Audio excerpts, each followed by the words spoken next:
야외 활동을 좀 하는 편이고 또 땀을 많이 흘린다, 뻥 하고 터져버리면 쓰러지실 수도 있거든요. 스스로 잘 모르는 경우가 많아요. 꼭 당부드리고 싶은 거는,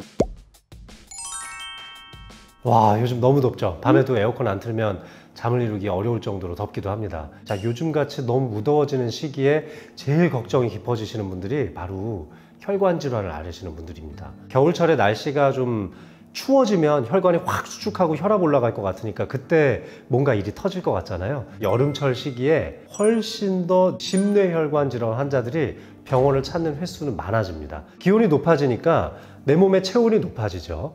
체온이 높아졌을 때는 열을 발산해야 되잖아요. 이 피부 쪽에 있는 혈관은 쫙 확장되면서 넓어지고 심장은 굉장히 빨리 뛰게 되죠. 심장에 무리가 되면서 갑자기 심근경색이나 돌연사로 이뤄질 수 있는 거죠. 땀을 많이 흘리면서 탈수가 진행되면 혈액이 좀 끈적끈적해지면서 혈액 순환이 잘 안 되기 시작하고 혈전이 생길 수가 있는 겁니다. 심장에 있는 관상동맥을 갑자기 막아서 심근경색으로 쓰러질 수도 있고, 또 이 혈전이 운이 없어서 뇌혈관 쪽으로 날아가다 보면 뇌혈관을 갑자기 막아서 뇌졸중이 생기기도 하는 거죠. 압력이 점점 쌓여가다가 뻥 하고 터져버리면 뇌출혈이 되죠. 고혈압을 앓으시는 분들은 고혈압약을 여름철에 좀 바꿔서 드실 필요가 있습니다. 땀 배출이 많아지면 오히려 탈수 현상 때문에 혈압이 떨어지는 경우가 생깁니다. 전신으로 피를 보내기 위해서 심장은 더 빨리 뛰게 되거든요. 심장의 박동을 조금 더 편안하게 해주는 약이라든지, 그리고 또 너무 혈압을 많이 떨어뜨리지 않도록 이뇨제 계통의 약을 드시는 분들은 이런 약을 조금 줄여가는 방식으로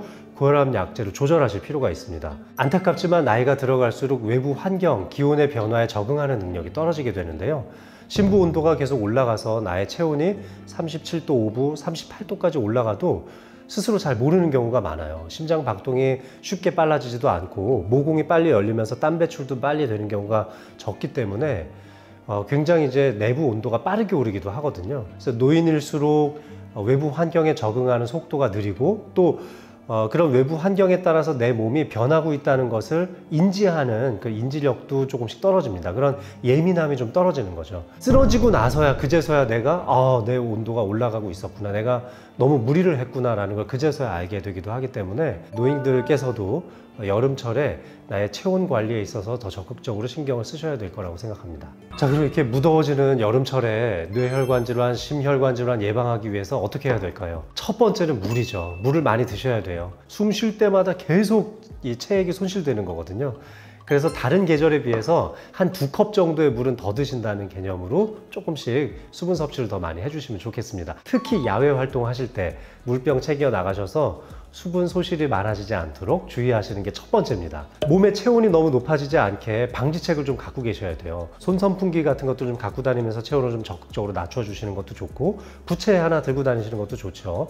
그리고 요즘 이 쿨링 시켜줄 수 있는 넥밴드라든지 물 좀 채워서 쓰는 쿨링밴드 같은 것들이 많으니까 팔토시 같은 거, 쿨토시라고 해서 나오는 것들 있잖아요. 가격도 저렴하니까 그런 것들을 좀 착용해서 체온이 빨리 오르는 걸 좀 방지하셨으면 좋겠습니다. 저처럼 실내에서만 주로 생활하지만 에어컨 바람을 항상 쐬고 있을 때는 이런 가디건을 하나 갖고 있는 것도 좋습니다. 이 여름철에는 온도의 변화에 굉장히 민감하니까 갑자기 너무 시원해진 카페에 들어갈 일도 생길 수 있는 거고, 또 갑자기 더운 실외에 나갈 수도 있는 거잖아요. 갑자기 에어컨 바람이 좀 많이 쐬어지는 것 같은 느낌이 들면은 얼른 하나 걸치셨다가 밖에 나갈 때는 또 벗으시면 되니까요. 그래서 실내외의 기온 차이를 5도 미만으로 조절하시는 것이 좋겠다고 추천을 드립니다. 여름철에 지치니까 보양식들 많이 드시잖아요. 자, 근데 이 보양식 드실 때 고지방 보양식은 자제하시는 게 좋습니다. 여름철에 이제 탈수가 되고 우리 몸에 체액도 많이 필요한 만큼 몸에서는 삼투압을 유지하기 위해서 단백질이 풍부하게 들어있는 보양식을 선택해서 드시는 것을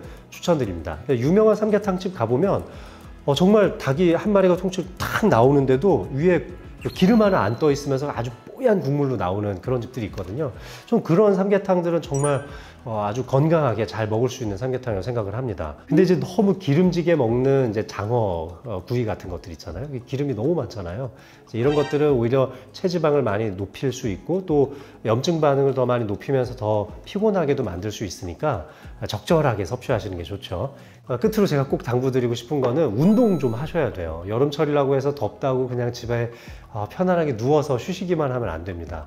이 적절한 운동을 하면서 신진대사를 끌어올려 줘야 실내외 기온 차이가 심했을 때에도 내 몸을 스스로 보호할 수가 있어요. 그 변동을 줄이려면은 평상시에 조금씩 운동을 좀 해두셔야 되거든요. 아침에 좀 이른 시간에 출근하는 시간에 좀 선선할 때 파워워킹 좀 하면서 약간의 심박수를 좀 높여보시는 것도 좋을 것 같고요. 조금 선선해진 저녁 때 가족분들과 함께 산책하시면서 조금 빠르게 걷는 방식으로 저강도의 유산소 운동을 해보시는 것도 좋을 것 같습니다. 혈관성 질환 예방을 위한 수칙들 잘 지키시고 건강하게 여름 나시길 기원드리겠습니다.